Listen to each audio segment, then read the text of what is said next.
Welcome to In Focus on this Sunday, January 9th, 2022. I'm Cheryl Wills. Today we turn our attention to redistricting. Hold on. We know it's not the sexiest topic, but make no mistake, when district lines are redrawn block by block, it impacts nearly every aspect of your life. Elected officials and political insiders all know exactly how important this issue is, and so should you. For example, the Brennan Center for Justice reports that the way district lines are drawn can actually impact who wins an election. Now, a lot of this is inside baseball, but it really shouldn't be. You want to talk about political power and disenfranchisement? This is where it starts, folks. So we have the perfect panel to break down why redistricting matters. We'll also look back 10 years when the 2010 census cost New York not one, but two congressional seats. That's all coming up right now on In Focus.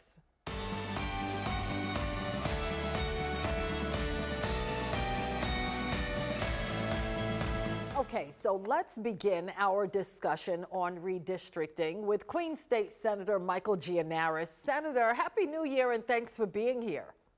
Happy New Year, Cheryl. Good to see you. Yeah, good to see you.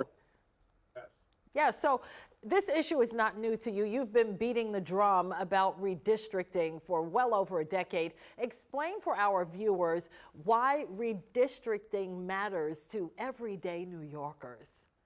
Well, in a couple of ways. One is it dictates who's going to be representing you, or at least who you'll have a choice among to represent you in elections.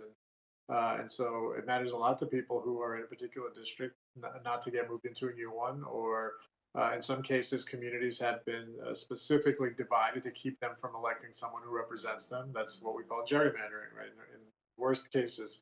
In a broader sense, what we're seeing around the country is Republican-led states are very aggressively gerrymandering their congressional lines to increase the advantage for Republicans in the next Congress. And so that's an interesting factor as we draw our lines in New York, which is obviously now all in Democratic hands, to figure out how best to do things fairly here in New York. Yeah, and speaking of doing things fairly here in New York, an independent commission was created to address the political concerns that so many people have about redistricting. Give us the latest on that.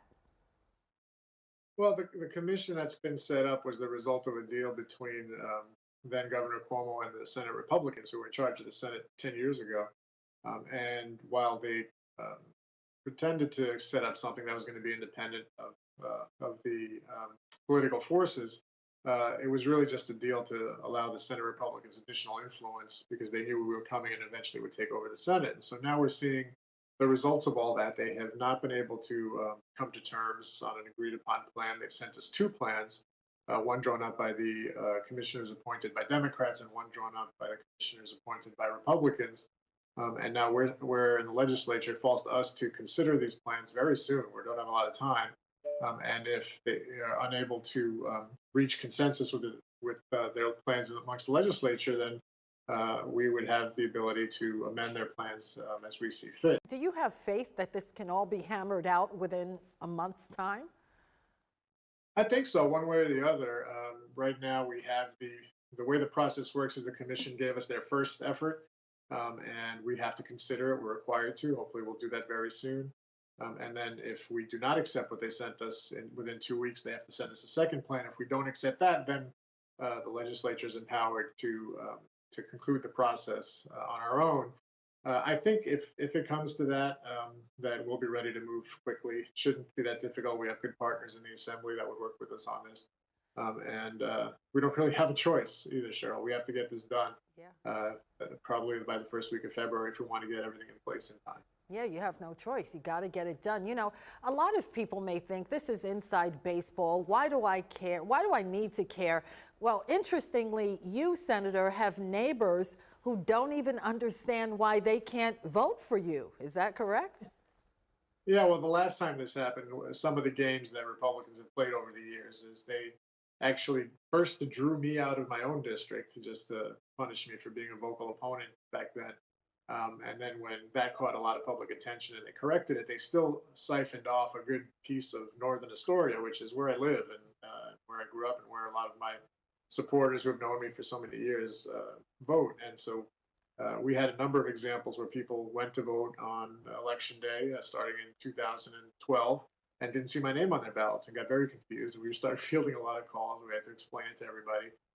So these are the shenanigans that people play for political reasons. We're committed not to doing that now that we've finally gotten control of the process. And hopefully within a month, we'll see the fruits of that effort. You know, you called it shenanigans, but immigrant communities and communities of color always seem to lose most when it comes to redistricting. Explain why. Well, the people who oppose those communities or don't want the new chief power play a couple of different games. One is called cracking and one is called packing. And I'll explain each of them quickly. Cracking is when you divide a community to keep them from having enough population to elect one of their own. And so that has happened throughout this state. You see it very frequently on Long Island. The Latino population in Suffolk County has been split into 3 different Senate districts. In Nassau County, Hempstead has been split into 4 different Senate districts, all to keep people of color from electing one of their own. And they tend to vote Democratic. So oftentimes it's the Republicans trying to keep Democrats from getting elected who split up these communities of color. The other is packing, where a community has enough.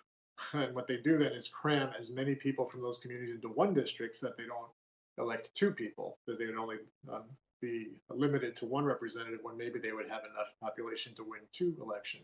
Queens State Senator Michael Gianaris, appreciate your time.